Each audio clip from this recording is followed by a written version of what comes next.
Hello, what's up guys sa Luzon, Visayas at Mindanao. Ito nga po ay nga po yung balita ngayon na talagang trending ngayon sa lahat ng mga pahayagan, maging sa TV, television o ano pa man ng mga social media, na ang pagkakahuli nga po sa mga OFW na umabot sila ng 17 katao na nahuli sa Qatar dahil nga po sa kanilang demonstration o itong tinatawag na pag-rally na walang paukulang permit na nagmumula sa government ng Qatar.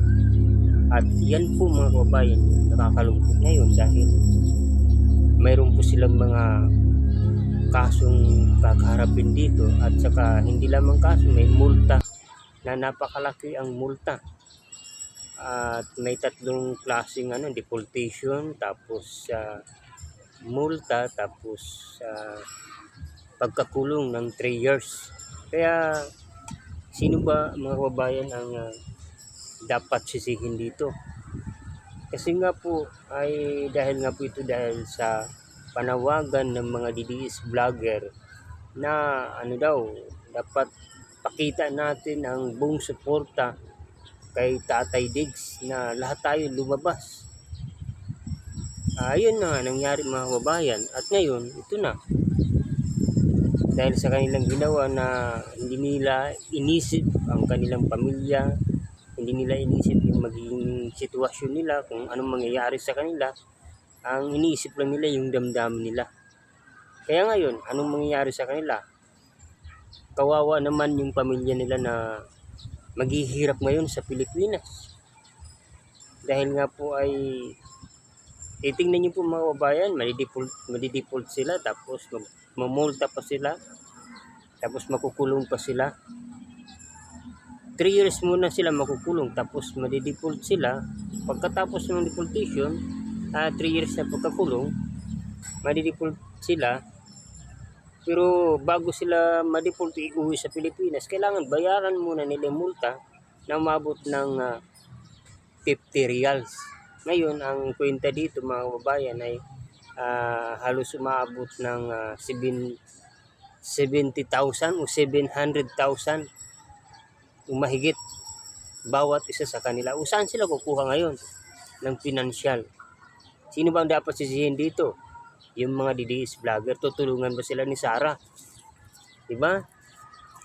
Kilala ba sila nila Pulong, nila Harry Roque, ni Bongo, nila Bato? Matutulungan ba sila dito?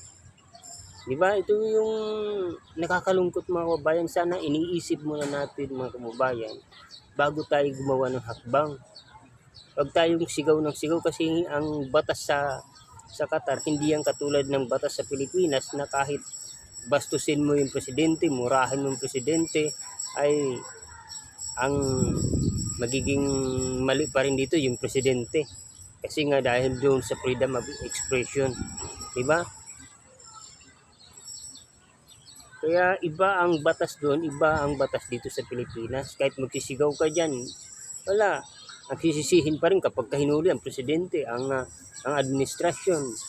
Kasi kailangan daw freedom of expression. Kaya kasi nga po dahil sa kanilang paniniwala kay Maharlika, kay lahat ng mga DDS vlogger na nagpapakalat nito, naapektuhan ang kanilang kaisipan. Na-impluwensyahan sila ng galit. Kaya dapat tayo maging maingat. Bakit? Susuporta tayo ng suporta doon, may magagawa ba sila sa atin? Matutulungan ba tayo sa lahat ng ating pangailangan? Di ba ang gobyerno pa rin ang tutulong sa atin, yung nandyan sa posisyon? Hindi sila makakatulong sa atin kahit anong gawin natin na pagpapagod, paglabas sa kalsada para lang suportahan ang Duterte. Walang mapapala tayo diyan, di ba? Kung galit kayo sa administrasyon, manahimik na lang tayo. Hintayin natin na matapos ang kanyang termino. Ganun lang mga kababayan, hindi yung labas tayo ng labas, banat tayo ng banat, bato tayo ng bato, kung ano man ibabato ninyo sa administrasyon. Akala niyo nagpapapikto ang administrasyon? Hindi sila nagpapapikto. Tuloy-tuloy ang kanilang pagtatrabaho. Dahil wala naman magagawa, walang kakahantungan yung Kung siguro kung administrasyon ni Duterte yun, nasa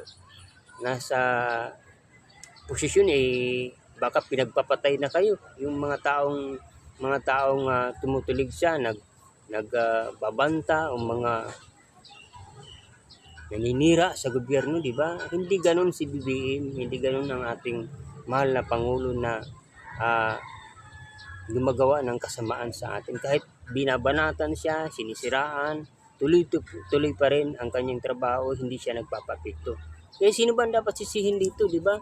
Kawawa yung pamilya na iiwan sa magtitiis ng mahabang panahon at hindi na makapagtatrabaho, di ba? Hindi na makapagpapadala ng pera. Kasi nga dahil nga doon sa naimpluwensyahan ang kanilang kaisipan dahil sa panawagan ng mga DDS vlogger, mga DDS supporter na hindi nag-iisip. Dapat magising tayo, walang mapapala kahit anumang sigaw natin. Walang mapapala yan. Di ba? Kita naman natin, milyon, halos libo-libo na lumalabas sa kalsada. Anong mapapala dyan? Pagod lang, hirap. Pero wala kayong mapapala dyan dahil nga ay wala kayong katuwiran. Nakikita nyo naman, sinusuportahan nyo pa yung may mga ebidensya na pumatay, tapos may mga ebidensya na sa mga pagnanakaw, pero nandoon pa rin yung suporta ninyo, di ba? Dapat magising tayo mga kababayan, ganun lang. Kawawa naman yung pamilya na naimpluwensyahan sa kanilang kaisipan, na nawala na ng trabaho, nakulong pa, maghihirap ang kanilang pamilya sa Pilipinas. Saan sila kukuha ng 700,000? Tutulungan ba sila ni BP Sara? Tutulungan ba sila ng mga Duterte? Tutulungan ba sila ng mga supporter ng DDS, yung mga vlogger? Tutulungan ba sila? Hindi sila papansinin noon. Kanya-kanya na yan. Kaya ngayon, sinasabi ng mga Duterte supporter, fake news daw yun, hindi daw totoo.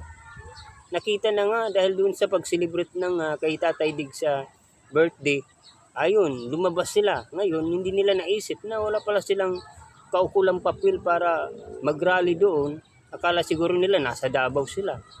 Akala siguro nila nasa Pilipinas sila, di ba? Nasa Maynila sila. Hindi nila naisip yun na huhuliin pala sila doon. Kaya yun mga babae, nakakalungkot, nadamay ang kanilang pamilya. Sana mag-isip tayo bago tayo gumawa ng hakbang. Kasi hindi naman sila makakatulong sa atin. Kahit sigaw-sigaw ka, Duterte supporter ka, walang may tutulong sa atin yan. Ang tutulong pa rin sa atin yung nandyan sa posisyon, yung government administrasyon ni BBM. Ganun lang. Kaya sana magising kayo mga kababayan. Huwag kayong magpapikto sa politika.